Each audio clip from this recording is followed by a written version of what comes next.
नामस्मरणाला, दशक्रियेला, कीर्तन प्रवचन, काहीतरी प्रबोधनात्मक कार्यक्रम व्हावा.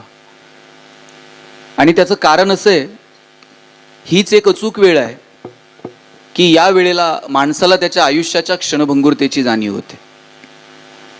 इथं आल्यानंतर जेव्हा तुम्ही ताईंचा फोटो बघितला, पटकन मनात विचार आला असेल, वर्षभरापूर्वी ताई आपल्यात होत्या. कुणाच्या दशक्रियेला गेलात की मनात विचार येतो, 10 दिवसापूर्वी तर भेटलो होतो. अंत्यविधीला गेलात, अरे काल तर फोन झालता. माणसाचं आयुष्य किती क्षणभंगूर आहे याची जाणीव जर कुठे होते ना, ती या मांडवामध्ये, अशा प्रकारच्या विधींमध्ये, अशा प्रकारच्या कार्यक्रमांमध्ये होते. आणि म्हणून याच एका हळव्या क्षणी साधू संतांच्या विचाराच्या संदर्भानं, आपलं जगणं समृद्ध करण्याच्या संदर्भानं, निसर्ग, समाज, अर्थकारण, समाजाला दिशा देणाऱ्या वेगवेगळ्या विषयाच्या संदर्भानं काहीतरी बोलावं, संवाद साधावा, या उद्देशानं मी तुमच्या समोर आहे. मी जेव्हा देवाभाऊंशी चर्चा केली, त्यांनी मला सांगितलं की डॉक्टर, त्यांचे बंधू, ताईनं कसा संसार केला, अतिशय प्रतिकूल परिस्थितीतनं आपल्या लेकराबाळांना शिकवलं. आणि आत्ता आल्यानंतर मी मगाशी साहेब बोलत होते, त्यांनी काही प्रसंग सांगितले की अरे आपला वाढदिवस साजरा करताना तो केवळ माझ्यापुरता असू नये, तर ज्या माझ्या वयातल्या ज्या ज्या लोकांनी आयुष्यभर असं कष्टात दिवस काढले, त्या सगळ्या लोकांसोबत अयोध्येला जाण्याचा योग मिळावा, त्यांचंही तिथे दर्शन व्हावं. हा जो मोठा विचार आहे ना, हे जे मोठेपण आहे ना, हे किंचितचं जरी आपल्यामध्ये आलं तरी मला वाटतं आपलं सगळ्यांचं जगणं सुंदर होऊन जाईल. हे मनाचं मोठेपण येतं कुठून? त्यासाठी थोडंसं संत साहित्याकडे, संतांच्या जगण्याकडे पाहावं लागतं. आयुष्यभर दुःख सहन केलं, आयुष्यभर वेदना सहन केल्या, आयुष्यभर अपमान सहन केले, आणि अशाही परिस्थितीत ज्यावेळेस भगवंताकडे मागायची वेळ येते, त्यावेळेस ज्ञानोबराय म्हणतात, जो जे वांछील तो तेला हो प्राणी जात. काय मनाचा मोठेपणा आहे हो. पहिल्यांदा जर कुणासाठी मागावं, आपल्याला जर देव प्रसन्न झाला आणि देवानं विचारला, हा काय मागायचंय ते मागा, काय मागू आपण? एक तर माणूस पहिलं आपलं आपल्यासाठीच मागतंय. फार मोठं मन असेल तर नवरा बायकोसाठी, बायको नवऱ्यासाठी, दोघं मिळून पोरांसाठी, फार फार तर मेवण्यासाठी. याच्या पलीकडे आपण जायला तयार नसतो. पण ज्ञानोबरायांना मागायची वेळ आली आणि माऊली म्हटले, जे खळांची व्यंकटी सांडो.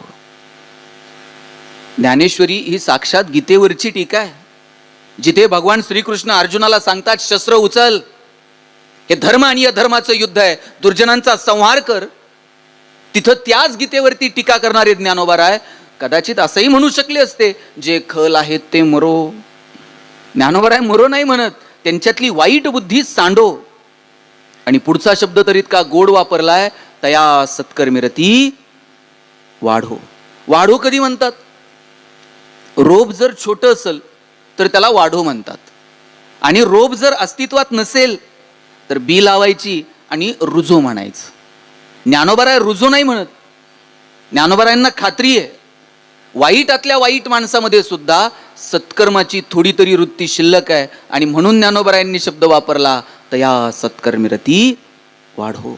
भूता परस्परे पडो मैत्र जीवांचे, दुरितांचे तिमिर जाओ, विश्व स्वधर्म सूर्य पाहो, आणि मग ज्याला ज्याला जे जे हवंय ते मिळो, जो जे वांछील तो तेला हो प्राणी जात. मला वाटतं ज्ञानोबराय एवढा मोठा विचार करतात, त्यातला किंचितचा जरी मोठेपणा आपल्या ठाई आला तर, पण दुर्दैवानं तो येत नाही. मगाशी मी प्रसंग ऐकला, तुम्ही ताईंविषयी बोलताना बोलत होतात, ती जमीन नावावर करून द्यायची, 1 सेकंदात लेकरांना बोलून सांगितलं की यात वेळ घालू नका आणि काय असेल ते करून टाका. हे जे दानत आहे ना, हे जे मनाचं मोठेपण आहे ना, हे संतांच्या विचारात नाही येतं, त्यांच्या चरित्राकडनं पाहण्यात नाही येतं. ते आपल्यामध्ये असलं पाहिजे. आपली अवस्था अशी आहे, शेवटच्या श्वासापर्यंत सुटत नाही बहुतेकांना. म्हणजे आमच्याकडे गावात वाघ आलता आजी. आता वाघ जर गावात आला, तुम्ही काय करणार? घरात कडी लावून बसतान का चौकात जाऊन बसता? कडी लावून बसते घरात. सगळं गाव घरात कडी लावून बसलं होतं, एक पठ्ठ्या काय सापडना. सगळे म्हणले शोधा, घरातले माणसं म्हणले हे गेलंय कुठं, वाघ आलाय गावात. रानात, वनात, शेतात, हिरीव, उसात, इकडं तिकडं सगळीकडे शोधलं, हे काय सापडेना. शेवटी घरातले दमले, म्हणले त्याचं ते बघल, आता चला आपलं आपलं घरी जाऊ. घरी जायला निघले, आणि हा चौकात बसलेला होता. घरचे म्हणले, अरे वाघ आलाय आणि तुम्ही चौकात बसलाय. हे म्हणताय, वाघ आलाय म्हणून तर मी चौकात बसलोय. अरे म्हणले, ते वाघ तुम्हाला खाईन. म्हणला, खाईन? वाघानं खाल्लंच पाहिजे म्हणून तर मी चौकात आहे. म्हणले, का? म्हणले, वाघ जेव्हा मला खाईन तेव्हा त्याच्या तोंडाला माणसाचं रक्त लागल, आणि एकदा का त्याला माणसाची चटक लागली मग तर ते आमच्या भावकीला खाते का नाही? कुठून येतो एवढा मनाचा मोठेपणा मला सांगा. किंचितचा जरी मनाचा मोठेपणा आमच्या ठाई आला जो संतांकडे आहे, तो जिव्हाळा, ते प्रेम. उगाच ज्ञानोबरायांना आई म्हणत नाहीत, उगाच ज्ञानोबरायांना माऊली म्हणत नाहीत. आई असणं हे जर निवळ तुमच्या स्त्रीत्वाशी निगडीत असतं, आई असणं हे जर निवळ तुमच्या प्रसूती वेदनांशी निगडीत असतं, 750 वर्ष 21 वर्षाच्या तरुणाला लोक माऊली म्हटले नसते. आई असणं, जिथे जिथे जिव्हाळा, जिथे जिथे प्रेम. देवाभाऊंनी लिहिलेलं पुस्तक मला ते पूर्ण वाचण्यात आलं नाही, पण अनेक मान्यवरांनी त्याच्यावरती टिप्पणी केली आहे. त्याचा काही सारांश माझ्या ऐकण्यात आला. आई असणं हे जिथे प्रेम आहे, जिथे जिव्हाळा आहे, जिथे ममत्व आहे, जिथे वात्सल्य आहे, जिथे देण्याची दानत आहे, तिथे तिथे आई आहे. विंदा करंदीकरांची गोड कविता आहे, देणाऱ्यानं देत जावं, घेणाऱ्यानं घेत जावं, आणि घेता घेता एक दिवस देणाऱ्याचे हात घ्यावे. हिरव्या पिवळ्या डोंगरांकडून हिरवी पिवळी शाल घ्यावी, सह्याद्रीच्या कड्याकडून छातीसाठी ढाल घ्यावी, वेड्या पिसा ढगांकडून वेडे पिसे आकार घ्यावेत, मातीमधल्या प्रश्नासाठी पृथ्वीकडून हुंकार घ्यावेत, उसळलेल्या दर्याकडून पिसळलेली आयाळ घ्यावी, आणि शांत वाहणाऱ्या भीमेकडून तुकोबाची माळ घ्यावी. देणाऱ्यानं देत जावं, घेणाऱ्यानं घेत जावं, आणि घेता घेता एक दिवस देणाऱ्याचे हात घ्यावेत. देण्याची दानत जर बघायची असेल ना, तर मी पुन्हा म्हणेल, ममत्व वात्सल्य शोधायला आपण संतांकडे जातो. दानत जर शोधायची असेल तर तीही संतांकडे आहे. तुकोबारायांनी पिढ्यान पिढ्या चालत आलेली महाजनकीची सगळी कागदपत्र इंद्राणीच्या डोहात नेऊन बुडून टाकली. आणि किती सहजतेनं बुडवली. जितक्या सहजतेनं तुम्ही मी श्वास घेतो तितक्या सहजतेनं, काय आडेवेडे नाही, काय नाही, काय नाही, असं बुडून टाकलो. मी तर म्हणतो, शेतकऱ्याचं कर्ज माफ करणारं पहिलं गव्हर्नमेंट जर कोण असेल ना, जगद्गुरु तुकाराम महाराज आहेत. त्याचा कुठं फ्लेक्स नाही, बॅनर नाही, काय नाही, असं बुडून टाकलं. मला वाटतं हे थोडंसं मागे वळून पाहता येईल का? आपल्या घरात ज्ञानेश्वरी असली पाहिजे, तुकोबारायांची गाथा असली पाहिजे, लेकरांना जवळ घेऊन एखादी ओवी, एखादा अभंग बोलला पाहिजे, त्याच्यावरती चर्चा केली पाहिजे. आपल्या घरातल्या गप्पांचे विषय काय आहेत याच्यावरती आपल्या लेकराबाळांचं भविष्य ठरणार आहे. आपण कोणत्या विषयांवरती गप्पा मारतो, कोणत्या विषयांवरती त्या पोरांसोबत चर्चा करतो. याचा बाण टोकरला, त्याची भांडणं चालली आहेत, हे कोर्टात चालू आहे, ती केस लढायची आहे, इथं वकील द्यायचा आहे, याच विषयांवरती जर कुटुंबात चर्चा असतील तर मुलंही त्याच अंगानं त्याच विषयांवरती विचार करणार आणि तशीच पावलं टाकणार. कधीतरी लेकरांना जवळ घ्या, कधीतरी त्यांना ज्ञानोबाराय सांगा, तुकोबाराय सांगा, कधीतरी त्यांना भगवान श्रीकृष्ण, भगवान प्रभू रामचंद्रांचा इतिहास सांगा. कधीतरी त्यांना छत्रपती शिवाजी महाराज, संभाजी महाराज सांगता येतील का? नाही. काही त्यांना आपल्या आईचा, आपल्या आजीचा, आपल्या बापाचा, आपल्या आजोबांचा एखादी गोष्ट त्यांच्या आयुष्यातली सांगता येईल का? तितका वेळ आपल्याकडे आहे का? हल्ली ते सगळे हो तुमचं खरं, पण वेळ कोणाला आहे? सुखदुःखात सहभागी व्हायला सुद्धा कित्येकांना वेळ नाही. बऱ्याच सुखदुःखांमध्ये लोक हल्ली फॉर्मॅलिटी म्हणून जातात. तोंड दाखवायचं असतंय, पटकन निघायचं असतंय. आता कोण कुणाकडे मनापासून गेलंय, थांबलंय, थांबायला वेळ कुणाला आहे?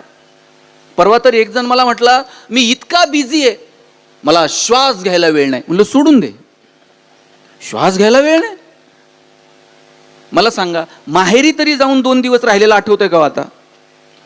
आणि पूर्वी मला आठवतंय, आमच्या वडिलांची आत्या आमच्याकडे मुक्कामी यायची, आणि ती जर मुक्कामी आली ना, सगळं घर रात्रभर गप्पा मारत बसत होतं. आत्या जर 2 दिवस थांबली आणि 3ऱ्या दिवशी जायला निघाली, सगळं घर तिला एसटीला वाटे लावायला जात होतं. आत्या नुसती एसटीत बसली आणि तिनं खिडकीतनं हात केला ना, येते, तिनं येते म्हणायला उशीर हो, सोडवायला आलेल्या लोकांचे डोळे पाणावत होते. एवढी माणसं भावनिक होती. आता लोक अंत्यविधीला जातात, तिकडे प्रेत जळत असतं, निम्मे मोबाईलमध्ये खेळत असतात. कधी उरकतोय कुणाच ठाऊक नाही. त्यांना लगेच पुढे कुठेतरी जायचं असतं. दिवसभरात आपण 2-5 कार्यक्रमांना हजेरी लावू, पण प्रत्येकानं एक गोष्ट लक्षात ठेवली पाहिजे, आपल्या प्रत्येकाच्या आयुष्यात एक कार्यक्रम असा येणार आहे, कार्यक्रम आपला असेल पण त्यात आपली उपस्थिती नसेल. आज ताईंचा कार्यक्रम आहे, ताई आहेत का? प्रत्येकाच्या आयुष्यात असा कार्यक्रम येणार आहे. आपण कुणीच मालक नाही आहोत, आपण विश्वस्त आहोत, पाहुणे आहोत. सांभाळायचंय, पुढच्या पिढ्यांच्या हवाली करायचंय आणि विना तक्रार तिकीट काढून एक दिवशी निघून जायचं. इतका साधा, सरळ आणि सोपा अर्थ जगण्याचा आहे. म्हणून जे क्षण वाट्याला येतील ते आनंदानं, प्रेमानं जगता येतील का? एकमेकांची विचारपूस, एकमेकांना वेळ. आता विचारपूस तुम्ही बघा, वयानुसार प्रश्न, वयानुसार चर्चा बदलत जातात. 30-35ल्या पोरी जर आज एकमेकांना भेटल्या, काय तुमच्या गप्पा असणार? बाई ही साडी कुठून घेतली, हे डिझाईन कुठून केलं? आणि 60 नंतर, बाई गुडघे बरे आहेत का ग, टाचा काय म्हणतात? गप्पांचे विषय बदलतात.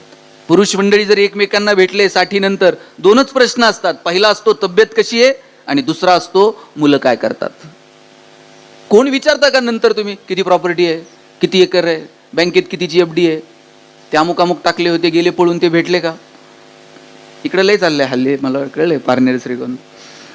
या असल्या विषयांवरती आपल्या आता गप्पा नाहीत. तब्येत कशी आहे, मुलं काय करतात, कारण आपल्याला कळतं हे सगळं क्षणभंगूर आहे, सगळं अनप्रेडिक्टेबल आहे, सगळं एक दिवशी इथं ठेवून जायचं आणि माहीत नाही आपल्याला आपण किती दिवस इथे आहोत. ते निसर्गाचे काही नियम आहेत. पहिला नियम सांगतो, जन्माला येण्याचे संकेत 9 महिने आधी मिळतात, जाण्याचे संकेत 9 मिनिट पण आधी मिळत नाहीत. कुणीतरी जन्माला येणार आहे हे 9 महिने आधी कळतं, पण आपल्यातनं कोणतरी जाणार आहे हे आधी कळतं का? आणि समजा आपल्याला जर बाबा 9 महिने आधी पत्र आलं असतं, हां तुमचं आटपलंय बरं का, हिशोब करून घ्या, काय परिस्थिती झाली असती माणसाची मला सांगा. पत्र आल्याबरोबर निम्मे तर टेन्शननीच गेले असते. निसर्ग गोड वागलाय, सुंदर वागलाय, येण्याचे संकेत देतो, जाण्याचे देत नाही. निसर्गाचा दुसरा नियम आहे, येतानाही काही घेऊन यायचं नाही आणि जातानाही काही घेऊन जायचं नाही. आणि समजा जाताना जर काही घेऊन जायची सुविधा असती तर आपण सोयीनं गेलो असतो का? नाही, आपण आपलं तर नेलंच असतं. माणूस एकमेव आहे ज्याला निसर्गाचे हे नियम कळतात पण वळत नाहीत. रस्त्याने एक ट्रक चाललेला होता, ट्रकमधून 4-5 तांदळाच्या गोण्या खाली पडल्या, तांदूळ रस्त्यावर सांडले, तिथे 4 मुंग्या आल्या, एक तांदळाचा दाणा उचलला, वारुळाकडे निघून गेल्या, परत रस्त्याकडे बघितलं नाही. नंतर 4 चिमण्या आल्या, 4 दाणे खाल्ले, आपल्या आपल्या घरट्याकडे गेल्या, परत रस्त्याकडे बघितलं नाही. नंतर तिथं 4 गायी आल्या, ओंजळ तांदूळ खाल्ले, आपल्या आपल्या गोठ्याकडे निघून गेल्या, परत रस्त्याकडे बघितलं नाही. आणि नंतर महाराज तिथं 4 माणसं आली. पुढचं मी सांगू का तुम्ही सांगता? तांदळाचा एक दाणा उरला नाही आणि माणसं शोधत होती, ट्रक पुढे गेली बघा म्हणले. माणूस एकमेव प्राणी आहे ज्याला निसर्गासोबत जुळून घ्यायचं नाहीये. माझी विनंती आहे, जगणं जर सुंदर करायचं असेल तर निसर्ग, समाजकारण आणि अर्थकारण, निसर्ग, समाज आणि अर्थकारण या तीनही गोष्टींकडे थोडंसं डोळे उघडे ठेवून आपण पाहायला पाहिजे. माहीत नाही आपल्याला आपण किती दिवस आहोत. 242 जण निघाले होते विमानात बसून लंडनला. त्यांना माहीत होतं का आपण पोहोचणारच नाही आहोत म्हणून? कोणतरी एअरपोर्टला सोडवायला आलं असेल, कुणीतरी टाटा बाय बाय केला असेल, आपण त्यात बसलेल्या विमानात बसलेल्या लोकांनी कुणीतरी खिडकीतनं व्हिडिओ शूट केला असेल, कुणीतरी सेल्फी काढून कुणाला तर पाठवलं असेल. अगदी विमान टेक ऑफ होईपर्यंत फोनवर बोलायचं असतंय, चल चल चल ठेवतो आता, विमान निघतंय, पोहोचल्यावर परत कॉल करतो. लंडनच्या एअरपोर्टवरती कुणीतरी हातात पाटी घेऊन उभा असेल स्वागताला, ज्याच्या नावाची पाटी घेऊन स्वागताला माणूस उभा होता, त्याला माहीत होतं ज्याच्या स्वागतासाठी आपण उभे आहोत तो इथे पोहोचणारच नाही. बरं मी म्हणतो, हे तर विमानात होते. अहमदाबादच्या BJ मेडिकल कॉलेजच्या हॉस्टेलमध्ये मेसवरती जेवायला तिथे ताटावर बसलेली पोरं, त्यांना माहीत होतं हा शेवटचा घास आहे. माहीत नाही आपल्याला आपण किती दिवस आहोत. म्हणून जे क्षण वाट्याला येतील ते आनंदानं जागा. हेवे दावे, याची जिरवणे त्याची जिरवणे. चला मी म्हणतो, आयुष्य कधी संघर्ष आहे, कधी तडजोड आहे, 2 देऊन 2 घेऊन चालावं लागतं. पण या सगळ्याच्या पलीकडे जाऊन कधीतरी आपण अंतर्मुख होणं गरजेचं आहे. कधीतरी स्वतःच्या अंतर्मनात डोकावून पाहणं गरजेचं आहे. सुख आनंद ह्या सगळ्या गोष्टी बाह्य जगात नाही मिळत. ज्ञानोबरांना सांगावं लागलं, किंबहुना सोय जीवात्मयाचे आहे तेथ जे होय तया नाम सुख. ज्ञानोबरांनी सांगितलं, आत्म्याशी जे संबंधित आहे ना त्याला सुख म्हणावं. सुख आनंद ही अंतरात्म्याची कॅरेक्टरिस्टिक आहे. आणि म्हणून तिथपर्यंत जर पोहोचायचं असेल, निसर्ग, समाज, अर्थकारण या टप्प्यांना स्पर्श करतच जावं लागेल. म्हणून आज या निमित्तानं मी पहिली गोष्ट सांगेल, निसर्गासोबत जुळून घेऊ. ही माणसं आयुष्यभर शेतात काम करत राहिली, आयुष्यभर त्यांनी तो निसर्ग आणि त्याच्यातली ती सृजनता जवळून पाहिली आहे आणि त्या मातीशी त्यांची नाळ घट्ट राहिली. मला आठवते गावाकडे जर गेलो ना, गुडघे टेकून नदीला पाणी पिलेलं मला आठवते. तुम्ही तर सगळी मंडळी गुरं घेऊन कुठं तर कुरणात चरायला जायचं, तिथंच दिवसभर गुरं चारायची, निघाल्यानंतर तिथंच नदीवर गुरांना पाणी पाजायचं, तिथंच गुराख्यानं गुडघे टेकवायचे आणि पाणी असं हातानं पुढं ढकलायचं आणि झऱ्याला तोंड लावून पाणी प्यायचं. आता मला एक नदी दाखवा ताई जिथं तुम्ही गुडघे टेकून पाणी पिऊ शकता. एक नदी आम्ही नीट ठेवली नाही. सगळीकडे जलपर्णी, सगळीकडे सांडपाणी इकडचं तिकडचं निहून जोडून टाकलं. आता जाईल तिथं पाण्याची बाटली आहे. कधीतरी आयुष्यात वाटलं होतं 20 रुपये लिटरनं पाणी विकत घ्यावं लागेल. कोणतर शहाणा माणूस असेल त्याला माहित होतं निसर्गाला माणूस अशा पातळीवरती निहून पोहोचवणार आहे, पाणी सुद्धा विकत घेऊन प्यावं लागेल. पूर्वी जर कुठं कार्यक्रमाला गेलो ना भाऊ, तांब्या फुलपात्र, आता तांब्यान फुलपात्र राहिलंय का हो? आणि ठेवलं तर ते आलेला पाहुणा पिईल का? कुठून आणलंय काय कोणच ठेव. आता जाईल तिथे पाण्याची बाटली. मला वाटतं तांब्यान फुलपात्र अजून फार फार तर सुपारी, साखरपुडा, लग्न, टिळा असल्या कार्यक्रमात अजून आहे. काही दिवसानं तिथं सुद्धा दिसणार नाही. गुरुजी सांगणार मुलाचे मामा बाटली घेऊन या, इथपर्यंत येऊ देऊ नका. निसर्गातल्या प्रत्येक घटकाचा सन्मान ठेवा. प्लॅस्टिकच्या पिशव्यांमध्ये निर्माल्य बिरमाल्य गाठणी बिटणी मारून आम्हाला ते नदीत फेकायचं असतंय. गाईला आपण देव मानतो, ती गोठ्यात असली पाहिजे. अरे मुंबईमध्ये एक गाय मरून पडली रस्त्यावरती, पोस्टमार्टम केलं तर 70-80 किलो प्लास्टिक तिच्या पोटात सापडलं. मी म्हणतो अशा प्रकारच्या कार्यक्रमात एकत्र आल्यानंतर एक विचार आपण घेऊन जावा, निसर्गाचा सन्मान ठेवा. मी म्हणत नाही एका रात्रीत आता प्लास्टिक बॅन करता येईल आणि लगेच सगळं संपवता येईल, पण आपण छोटे छोटे प्रयोग तर करू शकतो. अरे आमची आजी आई भाजीला गेली तर कापडाची पिशवी घेऊन जायची. कापडाची पिशवी घेऊन जाताना तिला लाज वाटत नव्हती. ते फळं सुद्धा देताना तुम्हाला आठवत असेल, नगरच्या स्टँडवरून जर कधी फळं आणली तर ते कागदाच्या पिशव्यांमध्ये यायची. आता आम्ही भांडून प्लॅस्टिकची पिशवी मागतो. थोडा थोडा जरी वापर कमी केला तरी ते निसर्गावरती उपकार ठरतील. प्लॅस्टर ऑफ पॅरिसच्या गणपतीच्या मूर्त्या आता काल परवा बघितलं 30-32 तास मिरवणुका चालल्या आणि प्लॅस्टर ऑफ पॅरिसच्या मूर्त्या आम्ही त्या नदीमध्ये, समुद्रात, इकडे तिकडे. काय परिणाम होतोय? समुद्रातल्या लाखो जीवांवरती त्याचे परिणाम होत आहेत. ह्या गोष्टी कधी आम्ही येणाऱ्या पिढ्यांना समजून सांगणार आहोत? आता सांगावं लागेल शाडूची मूर्ती कर बाबा, घरातल्या घरात तिचं विसर्जन करता येईल का, त्याचा प्रयोग बदलावा लागेल काल आणि वेळेनुसार. बदललो नाही तर आपण टिकू शकणार नाही. येणाऱ्या पिढ्यांच्या नावानं 50-50 एकरांचे उतारे असतील, पण त्यातून पिकणार मात्र काहीच नाही. इतका रासायनिक खतांचा भडीमार करून टाकला, येणाऱ्या पिढ्यांच्या नावाने फक्त उतारे असतील, पण त्यातून जर पिकलं काही नाही तर ह्याच पिढ्या शिव्या शाप देतील. नुसत्या जमिनी ठेवल्या पण त्यात पिकत मात्र काहीच नाही. आणि जगात अजून अशी कोणती मशीन आली नाही की इकडून ज्वारीचा एक दाणा टाका आणि तिकडून 1000 दाणे उगवतील. इथं पेरावंच लागतंय, इथं कामच करावं लागतंय. अरे तुकोबरायांनी सांगितलं, सगळ्या संतांनी कर्तव्याला प्राधान्य दिलेलं आहे. कोणत्याही संतांनी असं सांगितलं नाही की तुम्ही कर्तव्य सोडा. तुकोबरायांचा अभंग आहे. तुकोबराय ते सांगतात, अरे घरात जर एखादी दुःखद घटना घडली तर एक वेळ ते प्रेत बाजूला ठेवा आणि तुमची पेरणीची वेळ आली असेल तर ती पेरण करून घ्या. कारण शेतकरी त्या पोटाला ओटी बांधतो, ओटीमध्ये ते धान्य असतं, ते धान्य मुठीत घेतो, मूठ अशी पाबराव धरली जाते, मूठ हळूहळू सैल होते, एक एक दाना जमिनीमध्ये मुरतो, रुजतो आणि मग त्यातून अंकुर फुलतात. कदाचित आपल्याला अतिशयोक्ती वाटेल, पण ही अतिशयोक्ती नाही. संतांना यातून कर्म प्राधान्याचा सल्ला द्यायचा आहे. त्यांना सांगायचंय की कर्माला प्राधान्य द्या. ही वेळ जर सुटली तर कदाचित पुन्हा पेरणीची वेळ येईल, शेतकऱ्याचं नुकसान होईल. निसर्ग जर आडवा आला तर परत ही वेळ येणार नाही. संतांनी कर्तव्याला प्राधान्य दिलं, निसर्गाला प्राधान्य दिलं. कांदा मुळा भाजी योगी विठाबाई माझी. सावतोबा काय सांगतात हो? ते बारं जर मोडलं ना वावरात, त्या पाण्याला सांगायचे धावत धावत जा आणि माझ्या पांडुरंगाला जाऊन भेट. आता आरणचे सावतोबा तिथं जर बारं मोडलं, पाणी काय पंढरपुरात जात होतं? पण त्या पाना फुलात, वेलीत, त्या झाडात, त्या फळात, त्या मातीतल्या कणाकणात भगवंत आहे याची जाणीव सावतोबांना होती. काय काम केलं या लोकांनी. आणि म्हणून निसर्ग समजून घ्या. आजही बघा आपल्याकडे सणवाराला सुद्धा वटसावित्रीच्या पौर्णिमेला तुम्ही काय पुजता? वड पुजता. आपल्याकडे झाडांचं अनन्यसाधारण महत्व आहे, ते आपण समजून घेतलं. आम्ही पण झाडं लावतो की कधी? वाढदिवसाला. वाढदिवसाला झाड लावायचं, दुसऱ्या दिवशी पेपरला फोटो, तिसऱ्या दिवशी पेपर गायब, चौथ्या दिवशी झाड गायब. पुढच्या वाढदिवसाला खड्डा तोच असतो, झाड फक्त नवीन असतं.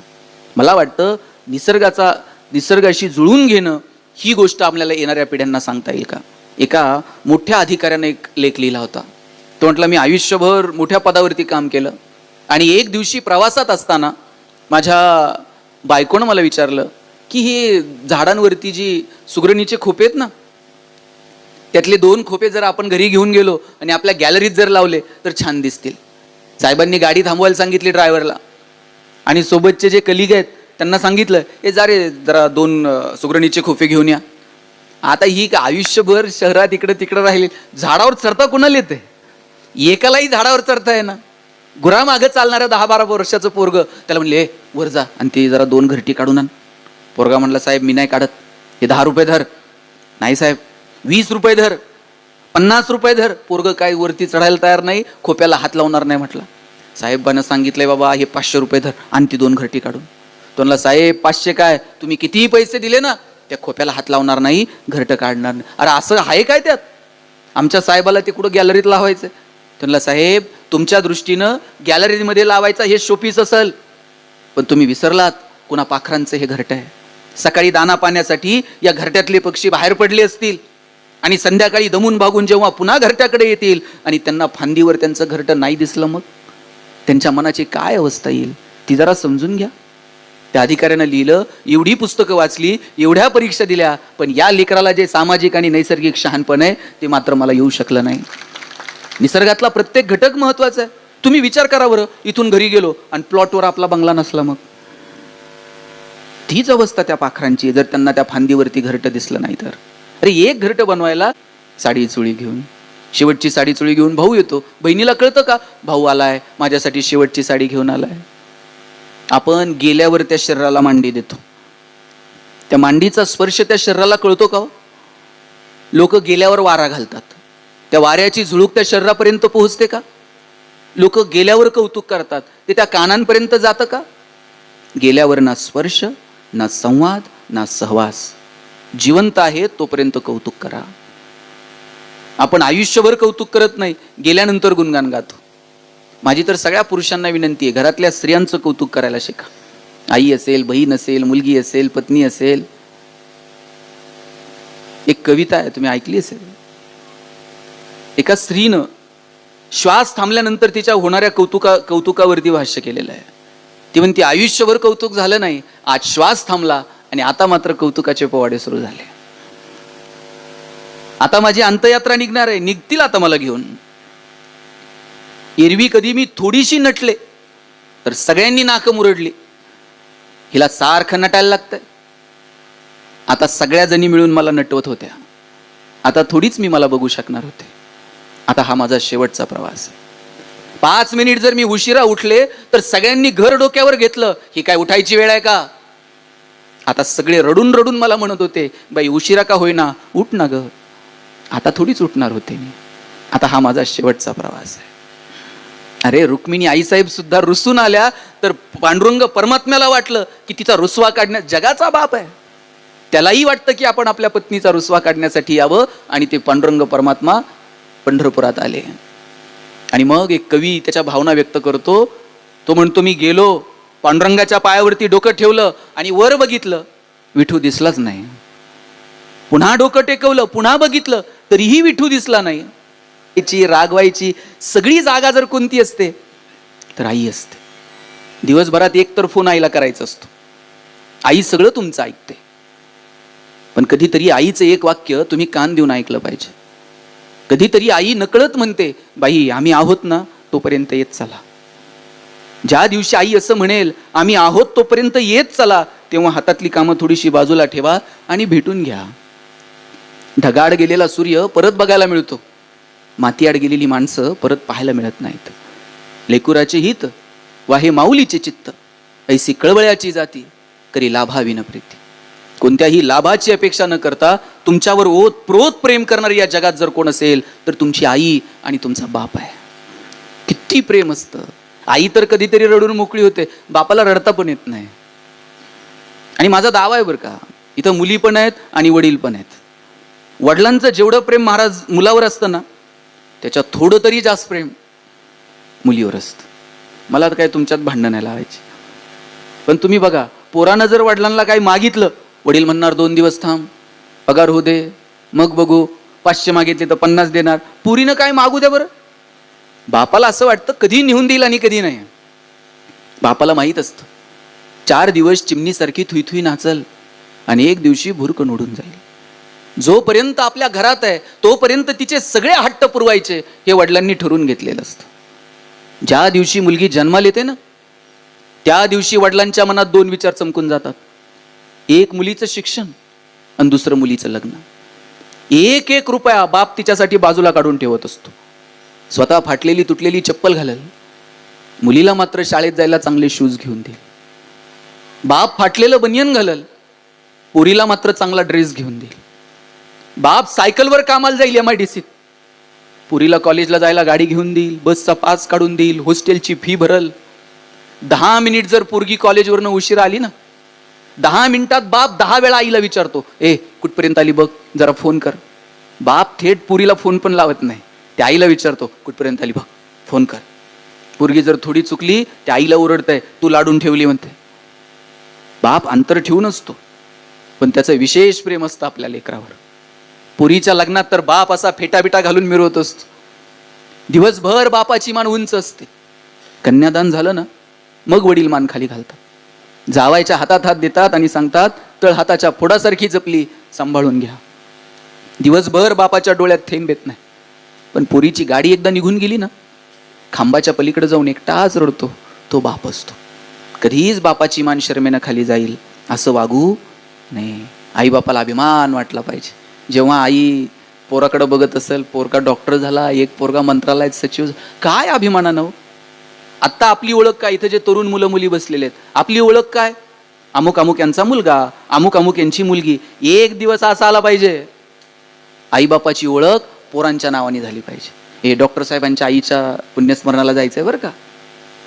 ही जी ओळख आहे ना, ही आईबापाला अपेक्षित असते. एक दिवस आईबापाची नावं पुसली गेली पाहिजेत आणि लेकरांच्या नावानं आईबाप ओळखले गेले पाहिजेत.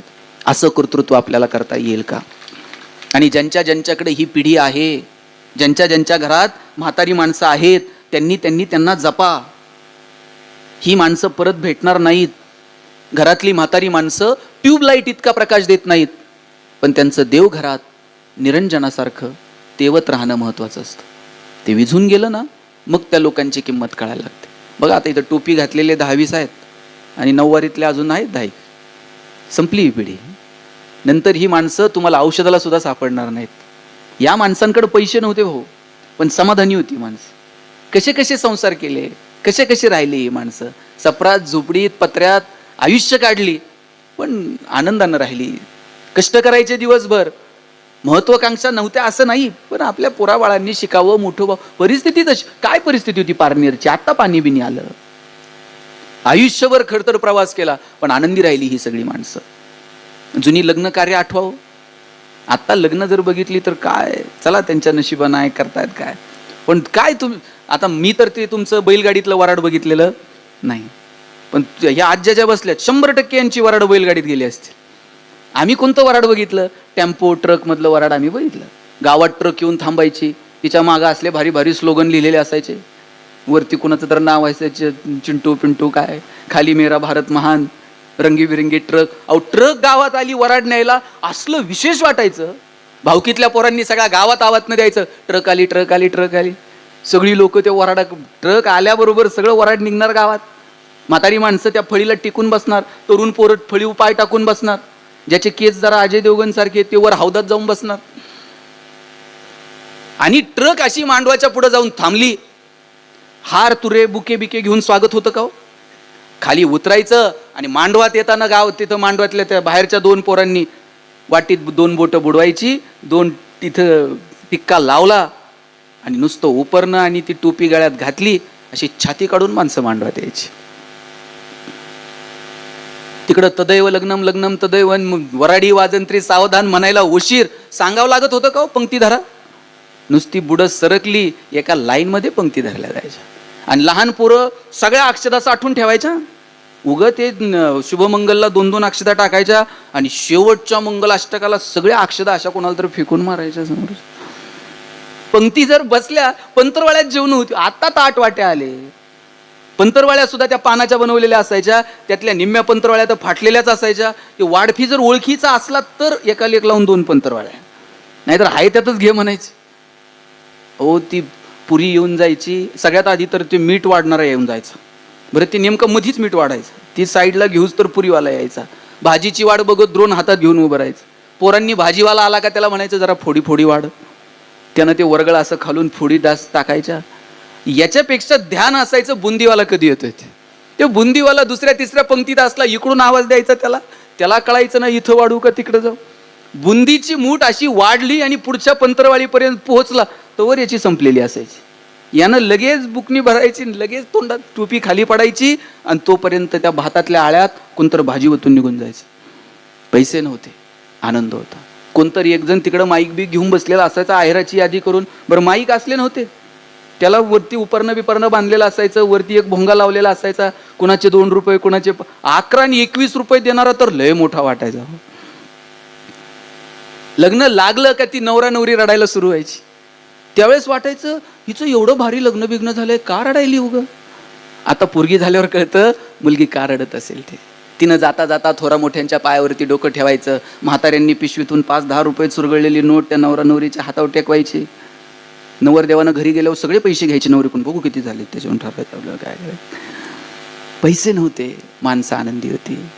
इकडं जेवणं आटपली का बाहेर अशी टिपाडं ठेवलेली असायची आणि लाल पिवळे निळे तसले प्लॅस्टिकचे ग्लास असायचे, त्याच्यात पाणी प्यायचं. त्या ग्लासचं एवढं आकर्षण, पाणी प्यायचं आणि 2 ग्लास घरी घेऊन जायचे. ते घरी नेलेला ग्लास एखाद्या पुरस्कारापेक्षा पण मोठा वाटायचा. पैसे नव्हते, माणसं आनंदी होती. आता रिटायर झालेले काही शिक्षक मंडळी इथं आहेत.